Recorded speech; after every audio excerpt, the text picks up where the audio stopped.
Hey, check it out, it's Jan, 1/3 of MediaShinobi, and I'm going to be reviewing The Legend of Korra, Book 4, Episode 5, entitled Enemy at the Gates. Just like the previous video, I'm going to try to keep this review as short as possible because it's really difficult for me to find some free time nowadays, and I want to be as efficient as I possibly can when it comes to my time. So we finally get to see Asami back in the spotlight, and this is also due to the fact that we see her father return.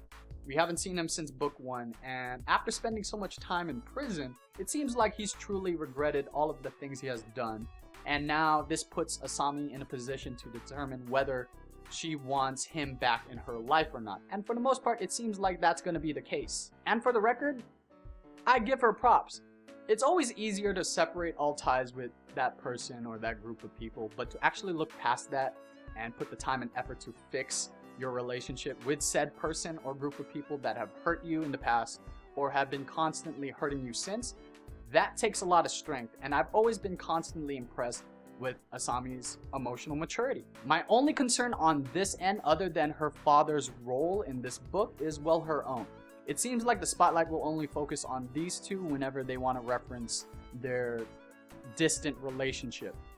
And will those two be relevant to the main plot that's dealing with Korra and Kuvira? Or are they going to be kind of like a side story? We also get to see Bolin finally figuring it out that I shouldn't be following Kuvira. And the same mentality also applies to Varrick and Zhu Li. Or, well, I don't know about Zhu Li, because Zhu Li will just do whatever Varrick says. I will admit, though, I am slightly disappointed because I wanted Bolin to stick with Kuvira just a little bit longer, so that they could have played the Mako versus Bolin card. They have the setup already there. All they had to do was keep Bolin with Kuvira long enough until Mako comes into play.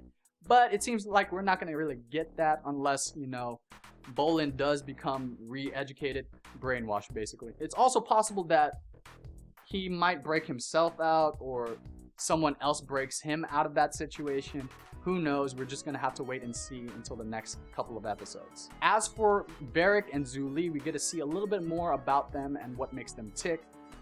We actually kind of got to see some character development with Varrick, if you could call it that. Basically, Varrick is hearing voices in his head. Nah, I'm just kidding. He's not crazy. Not that crazy. But it's basically his consciousness addressing the current ethical issues that surround his project. So we're finally seeing Varrick incorporate his moral compass into his decisions now, because he did consider what would happen if this technology did fall into the wrong hands. As for Zhu Li, we finally see her stand up for herself, and she pleads for Kuvira's forgiveness and at the same time takes shots at Varrick, which I thought was funny, but kind of well deserved, because for the longest time Varrick has treated Zhu Li like shit, like a doormat. And I wouldn't necessarily say that she's gonna betray Varrick. No, that's not the case. If anything, this is just Zhu Li's passive-aggressive way of teaching Varrick a lesson, to actually treat her like a human being. As for Su Yin, she's gonna take matters into her own hands and end things once and for all with Kuvira. It seems that Korra was unable to convince Kuvira, and if anything, they took this opportunity to draw parallels with each other, where these two had very complex situations they had to deal with, and they had to make tough choices. And this conversation did affect Korra. You know, she regrets being unable to do anything within the last 3 years. So I am curious to see how Korra is going to take on this situation. It's a lot more political, if anything. And the confrontation between Korra and Kuvira is imminent. It's gonna happen either in the next episode or the episode after that.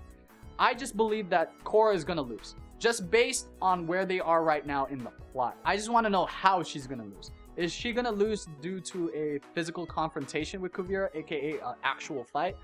Or is it gonna be due to special circumstances that these two have to delay their imminent confrontation between each other? I'm curious to see how the United Nations is gonna play out, because they were called in to help Zhao Fu, but Kuvira has emphasized again and again that if you interfere with our affairs, we will retaliate with full force.